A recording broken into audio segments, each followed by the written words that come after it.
Quand j'étais un jeune étudiant chez les Dominicains, dans l'année 1984, vers la fin de 84 ou commençant 85, j'ai lu deux articles d'auteurs différents qui parlaient des choses complètement différentes, et les deux faisaient référence à ce penseur René Girard.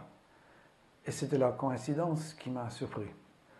Et donc, ayant lu ça, je me suis dit, bon, c'est intéressant que cette personne ait mentionné soit dans un article qui a quelque chose à voir avec comment on dit ça, l'écologie, et soit dans quelqu'un qui est sur Christologie. C'est déjà bizarre, il faut qu'on sache plus. Et donc, je suis allé chercher chez mes profs, demander si quelqu'un savait où trouver un de ces bouquins de Girard, et quelqu'un m'a emprunté un. Et avec ça, je me suis tombé avec la grippe. Je l'ai lu dans mon lit, pendant que j'avais la grippe. Et ça m'a bouleversé complètement. Donc, c'était à cette époque-là, il y a presque 30 ans. Première rencontre physique avec René Girard, bon, physique par lettre, en 1987, que je lui ai écrit. On pense que bon, c'est une personne trop importante pour me reprendre, mais je vais essayer de toute façon. Parce que j'étais sur le point de partir au Brésil, pour lui demander s'il y avait des chercheurs qui suivaient sa pensée au Brésil. Et à ma grande surprise, il m'a répondu dans sa propre main. Donc ça, c'était la première rencontre physique. Mais la première rencontre physique personnelle, c'était en 1990, au Brésil précisément, où je venais d'achever mes études de théologie, de premier cours. Et il était venu à Piracicaba faire un congrès avec les théologiens de la Libération. Et on m'a invité parce que j'étais très peu de personnes qu'on savait qui avaient lu ses œuvres. Et donc, la première rencontre, c'était en juin 1990, à Piracicaba, dans l'état de São Paulo, au Brésil.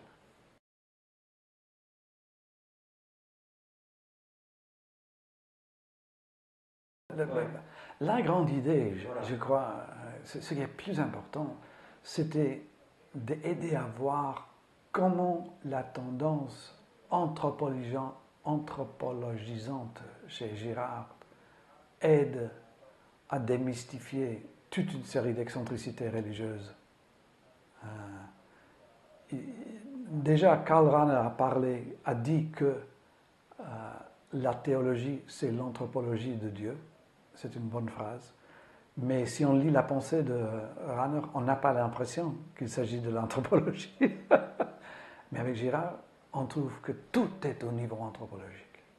Et ça permet d'entendre la théologie sans être réducteur du tout de la dimension soit sacramentelle, soit mystérieuse, surnaturelle, disons. Mais on voit que tout ça n'a rien de rivalité avec la réalité anthropologique.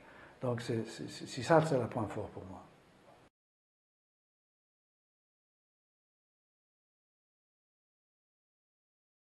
C'est une manière d'expliciter de ce s'agit-il le péché originel.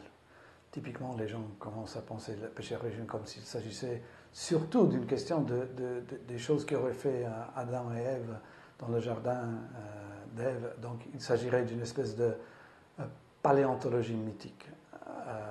Et ce que la théologie moderne nous a enseigné avant même que René Girard, c'est que non, c'est à l'inverse. Il n'y a de péché originel qu'à cause de la résurrection de Christ. C'est-à-dire, c'est une vision rétrospective.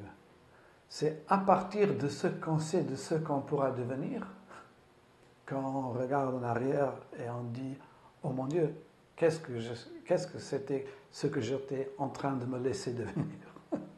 C'est-à-dire, c'est à partir d'où on échappe, où on perçoit que ce qui paraît être un palais est une prison.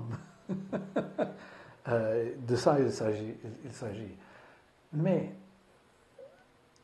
ce n'est qu'à partir de la pensée de René sur la victime innocente et la manière du Christ et de la vie de l'Évangile de dévoiler le système sacrificiel qu'on a pu parler de ça avec un sens qui donnait le sens anthropologique à ça, qui ne faisait de ça une espèce de ou des bizarres calculations transcendantales, mythiques, etc., etc., ou surtout quelque type d'accusation profonde de l'humanité. Au contraire.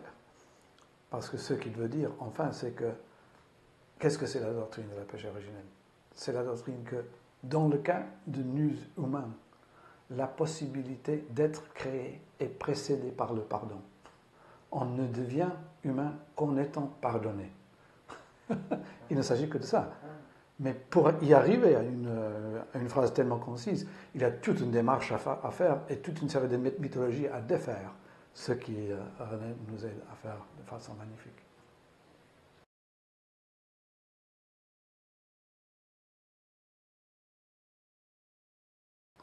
J'ai eu la bonne chance que ce bouquin a été très bien reçu par des différents profs en des facultés catholiques en différentes parties du monde.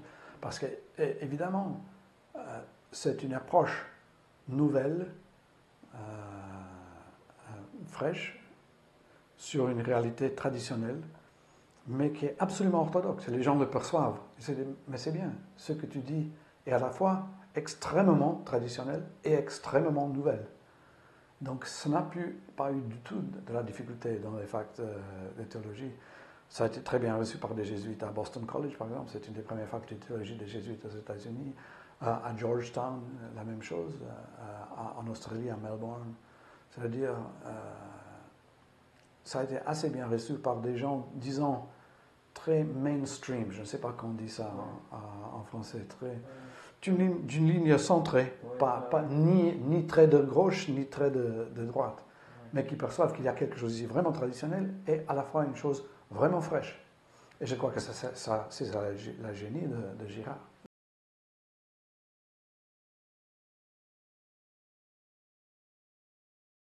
C'est un cours d'introduction